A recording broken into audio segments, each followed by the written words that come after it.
Diabetic একটা পরিস্থিতি, এটি যদিও বা আমরা বলি রোগ, বাট এটা একটা সার্কামস্ট্যান্সেস, এটা ভয়ে কোনো কারণ নাই। যদিও বা এটি মহামারী ডেফিনেশনটা কি? সারা দেশে একই সময়ের একই ব্যক্তির বিভিন্ন সময়ের যে আউটব্রেকটা বা প্রকোপটাকে বলে মহামারী।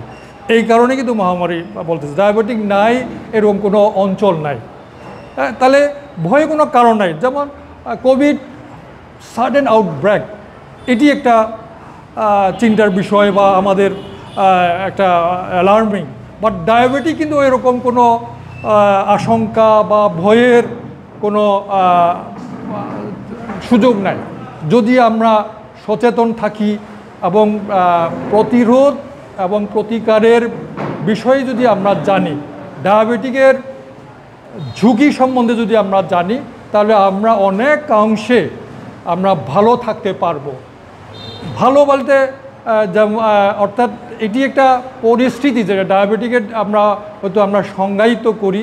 এটা একটা ইনসুলিন একটা হরমোন আছে, সেটি শরীরের মধ্যে, মানুষের শরীরের মধ্যে।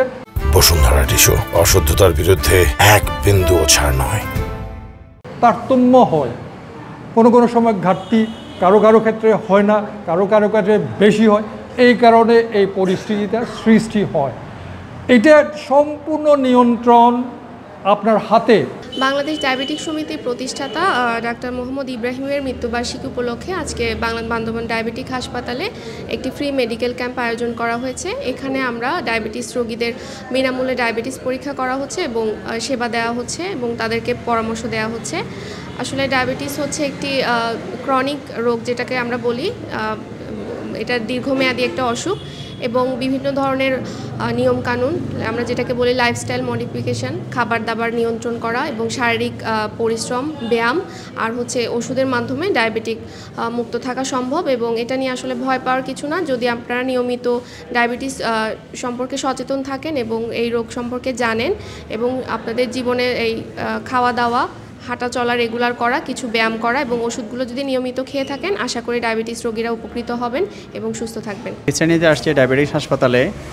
ডায়াবেটিস আছে কিনা আমি ঠিক জানি না, খালি পেটে একটা পরীক্ষা দিয়েছি, বড় পেটে আরেকটা পরীক্ষা দিতে আসছি।